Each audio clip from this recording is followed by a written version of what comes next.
नमस्कार, मी सिद्धेश्वर पाटील, पत्रकार आहे आणि मयूर पुराणे हे एक संगीत शिक्षक आहेत.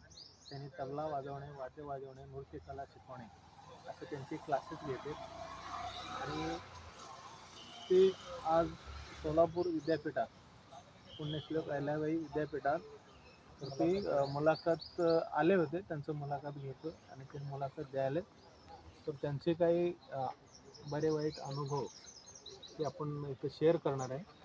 त्यांनी प्रथमतः नाव सांगून त्यांनी चालू करावं. नमस्कार, मी मयूर पुराणिक, राहणार मोहोळ.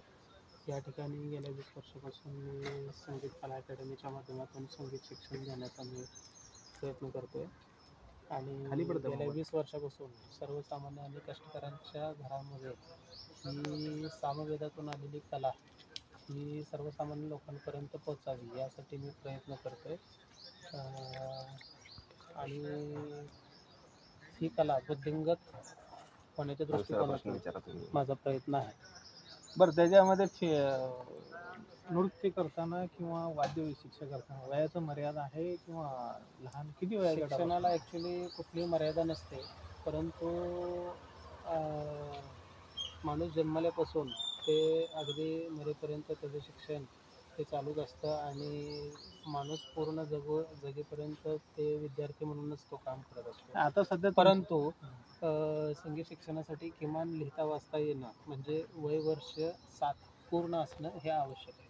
आत्ता तुमच्याकडे किती मुलं आहेत? आत्ता माझ्याकडं जवळजवळ 50 विद्यार्थी आहेत, 50 प्लस. ते वयोगट वय वर्ष 7 पासून ते वय वर्ष 65 ते 70 वर्षापर्यंतचे माझ्याकडं लोक येतात आणि संगीताचा आस्वाद घेतात. किती बॅचेस आहेत सध्या?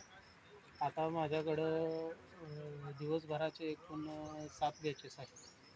बरं, आणि ते आता सध्या कुठं चालू आहे तुमचं बॅचेस? मोहोळमध्ये सोमराजनगर आणि आदर्श चौक इथे 2 ठिकाणी क्लास चालू आहे आणि सोलापूरमध्ये. त्याच्यामध्ये का फी वगैरे कमी जास्त असं काय थोडंसं? सर्वसामान्य कुटुंबातील विद्यार्थ्यांना ही कला जोपासता यावी, त्याचं शिक्षण मिळावं या दृष्टिकोनातून मी प्रयत्न करत असल्यामुळं जर का एखादा कष्टकरी गरीब आणि होतकरू जर विद्यार्थी माझ्याकडे आला तर मी त्याला किंवा कॉस्ट पण मी शिकवतो आणि ज्याची परिस्थिती आहे त्यांना म्हणते मी 500 रुपयेप्रमाणे फीज मी आकारतो. बरं, तुम्ही सगळं जे तुम्ही आता प्रशिक्षण देताय किंवा ते ट्रेनिंग देताय त्याच्या अंतिमला कुठं तुम्ही स्पर्धकला वगैरे भाग घेताय? आपल्याकडं भारतीय विद्यापीठ school of performing arts Pune यांचं आपल्याकडं विधिवत आपल्याकडं नोंदणी असलेलं केंद्र आहे.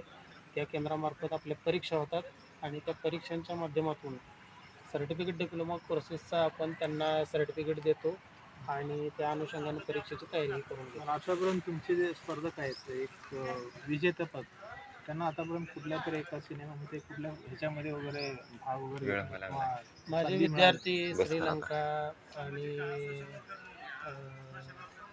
भारतातले पण इतर काही केरळ, तमिळनाडू, हैदराबाद, दिल्ली अशा बऱ्याचशा प्रांतामध्ये जाऊन त्यांनी प्रेझेंटेशन केलेलं आहे आणि गोल्ड मेडल त्यांनी मिळवलेलं आहे. म्हणजे त्यांना तिथं काम करण्याची संधी पण मिळालेली आहे. धन्यवाद. थँक्यू.